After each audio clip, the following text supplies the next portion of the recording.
Hi, everybody. Neil Hiscox, publisher of Canadian Auto Dealer. Today, talking with Blair Qualey, head of the New Car Dealers Association of BC, and getting a chance to get a bit of a view into the picture out west.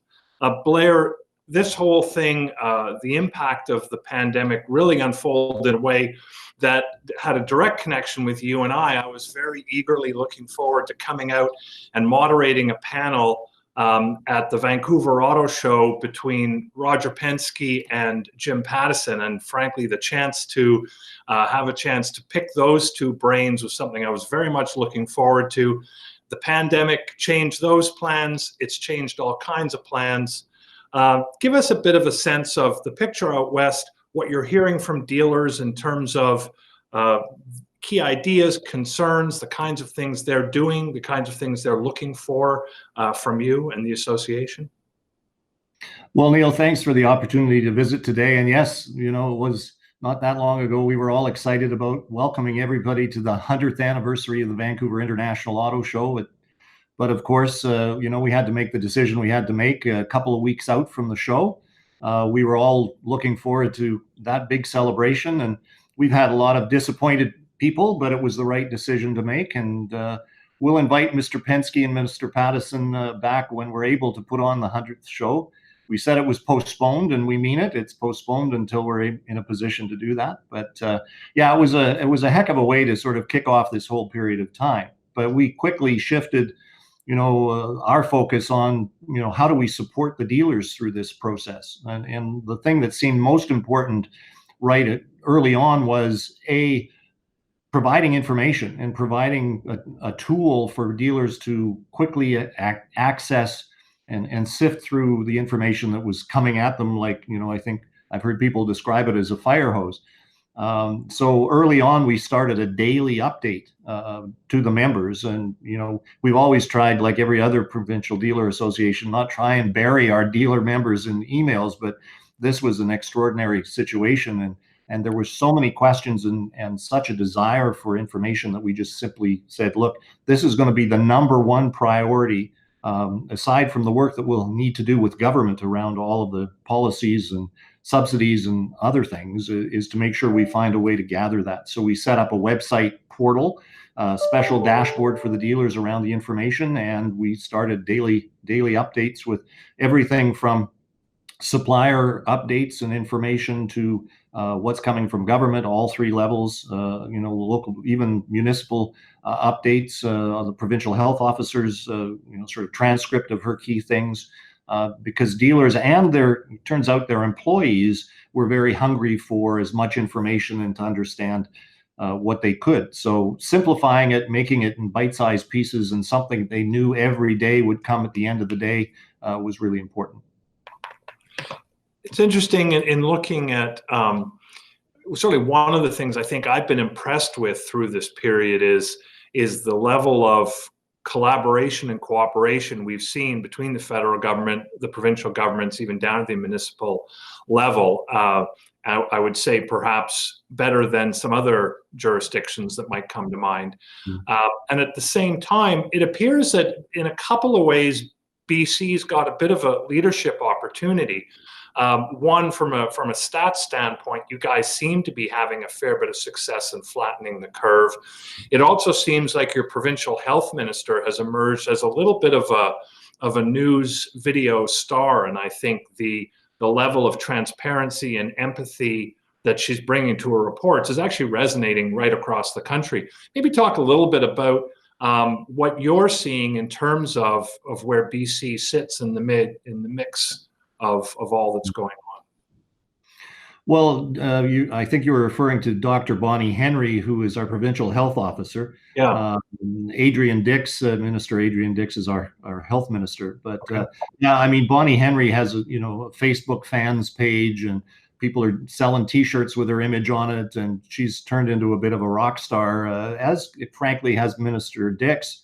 There's no question the provincial government here has done a tremendous job in communicating, making sure that there's transparent sharing models of the progress of the disease, They've done a terrific job also connecting with as many of the associations as they could around the province, and businesses through their associations. Associations have really sort of shown their importance here in providing information and gathering it from government. The government is working very hard, I know, with the federal government and others. The cooperation level is unprecedented, in which you'd hope would happen in an unprecedented situation like this one. I continue to be amazed at how quickly we're able to get answers back from government. Government's been terrific in reaching out to us, but also answering questions. We get them from our dealers all the time as we've gone through this thing. Everything from the Insurance Corporation of BC, which is a Crown corporation. When they decided, or brokers were going to close their stores, dealers were going, well, if I have to sell a vehicle, how do I get a license plate on these things? What's this going to do to a first responder that needs to replace a vehicle and needs to get to work, and they can't get a license plate? So everybody, including ICBC and all the way through government, has moved very, very quickly when we've raised issues, and the cooperation's been tremendous. And I think we've seen that across the country between governments. We're also seeing that with all of the provincial associations, dealer associations working closely together, led by our national association, who's just done a tremendous job. Tim and his team there, both in reaching out to government and advocating on issues that were important to our dealer members, critical to the survival of their businesses. So the cooperation's been terrific. The leadership's been terrific, and we just look forward to it continuing, so we can start to prepare for what is on the tips of many people's tongues now is on the other side of this, the recovery. And give me a sense of what dealers are talking to you about and maybe asking you about as we think about the other side of this, all the more so because as it looks like the numbers in BC are better, you may actually start to get people pushing a bit sooner for a little bit of easing and reopening. What are you hearing from dealers on that front? Well, I think everybody, it's kind of a balance. A lot of guys would like to get going, but also, there's the caution in everybody about we've got to be careful not to go too fast. Dealers from day one in all of this were being very careful about protecting their staff and their customers, and they will want to continue to do that. But I mean, it seems like every hour of every day over these last many weeks, there's been an issue that's come up from dealers, whether it's licensing issues or how do I access the 75% wage subsidy. And, everybody has different circumstances in their business. Some dealers would qualify for it. Some would have other, experiences, whether it was, big fleet sales that came in that made them not qualify in a particular month for a subsidy. And how can we work with that? And so this ongoing communication with CADA through to the federal government and our contact with the BC government has really been important in answering those questions the best we can. I mean, ultimately, in the early days of this, dealers were asking us questions about, should I stay open? Should I do this? Should I do that? And we had to very, firmly say, we will provide you with all of the best information we can, but ultimately you have to make the decision. It's your business. We're not the folks running your business. You are, but we'll gather all of the best information we can. So today, we're getting questions around, how long are these subsidies going to be available? The 13-week layoff period in, British Columbia, are they government looking at extending that, making that longer? Those are the questions now that these subsidies are in place. How long are they going to be able to stay in place? A lot of questions around vehicle manufacturers, which CADA has been very helpful in sort of being a liaison with and working through some of those issues. In the early days, there were some pretty big challenging issues, which many seem to have been worked through. We're looking forward to seeing, we're getting questions now about the auto show, for example. A lot of guys are going, well, geez, what a great way to kind of come back from this thing is, can we put on the auto show? When can we put on the auto show? And not everybody is aware of what it takes to put on an auto show. And we try and, temper their enthusiasm that, it's a pretty complex beast with many moving parts and a lot of stakeholders that need to, participate and agree to things. But Those are the kinds of questions that we're getting today, and I trust we'll keep getting. But at the moment, they want to keep their best people. I arrived in this chair behind the wheel of the association in fall of 2008 when the wheels fell off the economy, and so I had the privilege of seeing our members dial and adjust their businesses and try and hang on to their good people and do all that they did to get through that. And I know they're capable of this, and we'll do all the right things to get there. We just want to make sure that we're providing them the tools, getting them the answers and the best advice possible and guidance so they can make well-informed decisions. Yeah, absolutely. It's going to be interesting to see on the subsidy front. I know with the wage subsidy that was originally targeting a March, April, May timeframe, arguably most companies aren't that impacted in March, and I think that was reflected as they revised down the criteria to qualify in March. I think the real question is going to be June. Absolutely, and that's why we're getting those questions from dealers now is, can this carry on a little bit till we can get through to the other side of this thing? And I know CADA is working hard on that issue, and we're working hard on the issues with the provincial government on layoff periods and what things can be extended and what will happen, around tax deferrals, property tax deferrals, all of these things. One of the concerns I think dealers are, the lights coming on is, you get all these deferrals of things, but at some point you have to pay the piper. These things build up. Then how do you manage that big bubble of expense at the time? I think this is another big concern for people on how we're going to work our way through those things. Looking for, extra liquidity in the credit market is critical for them.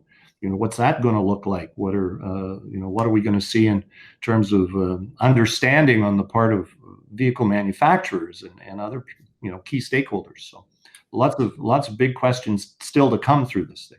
Absolutely. And it's interesting you referenced arriving in your chair in the teeth of 2008, but while certainly some of the lessons learned can be applied, it's such a fundamentally different thing.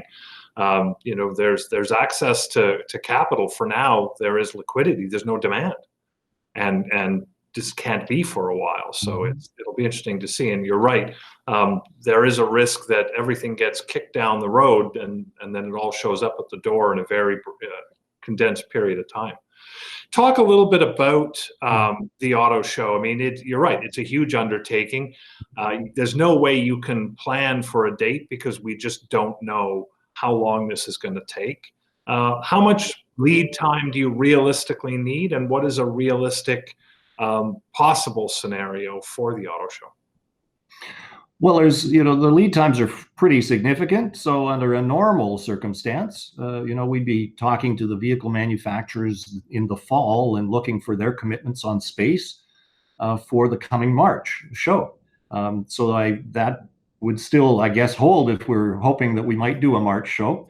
I heard Todd from the TADA talking about their show in Toronto and what, excitement there is around that. But I think we're going to have to see over the next few months what the appetite is on the part of the vehicle manufacturers, what the appetite is on the part of people to come out to large events again. Yeah. I don't think it's as easy and cut and dried as we all might want it to be. I think it's going to be one of those situations where it's going to be a lot of let's wait and see, let's plan, let's prepare, let's do all that we can to get ready so that when we're in a position to move, we can do that. But at this stage, we're cautiously optimistic that we'll be able to do a show the same timing next March, bring the 100th anniversary show to all the people that are anxiously awaiting that. But in the meantime, we're going to just be, careful about raising expectations too much. I think at this stage we're still trying to unwind the show that was supposed to happen in March. And fortunately, everybody's been very understanding from our convention center, to all vehicle manufacturers, to commercial exhibitors. Everybody, understood that it was, not of our concern, not our causing, that we had to close it because of health reasons, and that was everybody's doing their best to try and help unravel it as painlessly as possible. But, there's no question, the painful business of sunk costs that we're facing as an association and looking at continuity of business. Fortunately, we've, had very visionary boards of directors who've helped us, sock away for a rainy day some funds that allow us to weather these kinds of storms. So we're still here and looking forward to being here for a long time, but it's not easy. And we're having to ask our vehicle manufacturers for, as much flexibility, and they've been really good. Many have said, look, you hang on to our money until we're ready for the next show. We want to be there, and you just keep our money. And some others have not been able to do that, and we understand, but we'll get there at some point. We hope it's next year. We've been talking about some other opportunities for smaller auto show, sort of auto show light events that we might do in regions around the province, just to kind of build up to the 100th anniversary show.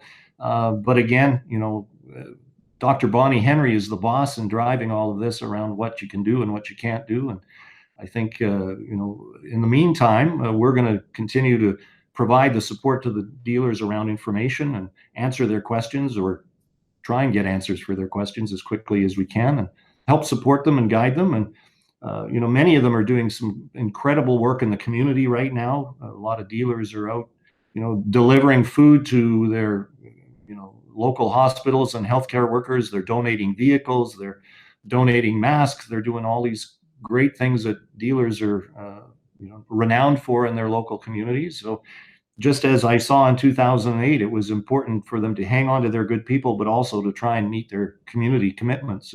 And again, they're following the same playbook. They're doing all they can to try and do that. Yeah, it's been amazing to see, actually. I mean, we've seen it from the dealer level. I think there's been tremendous participation from the vendor level at the DOE level, where everyone has sort of shifted from a sell mode to a how can I help mode, and it's been pretty remarkable to see. But it is the nature of the industry, and you're right. They're the most creative entrepreneurs you're going to come across. They will find ways to make a difference, and I think there's some great lessons that we're going to take from those things. I really appreciate the chat. I think that's probably not a bad place to wind it up. We're going to want to check in again, I think, in a while and see how you're doing. But for now, I appreciate the thoughts. I appreciate all the efforts on behalf of your dealers out there. Stay safe. Well, thanks, Neil, and thanks to you and your team for all the work you're doing on the communication side. I know our dealers are really pleased with what they're seeing. I know I am, and you guys have always been great partners, and we look forward to working closely with you as we get on the other side of this into the recovery. Well, I appreciate that very much. This is Neil Hiscox signing off for Canadian Auto Dealer.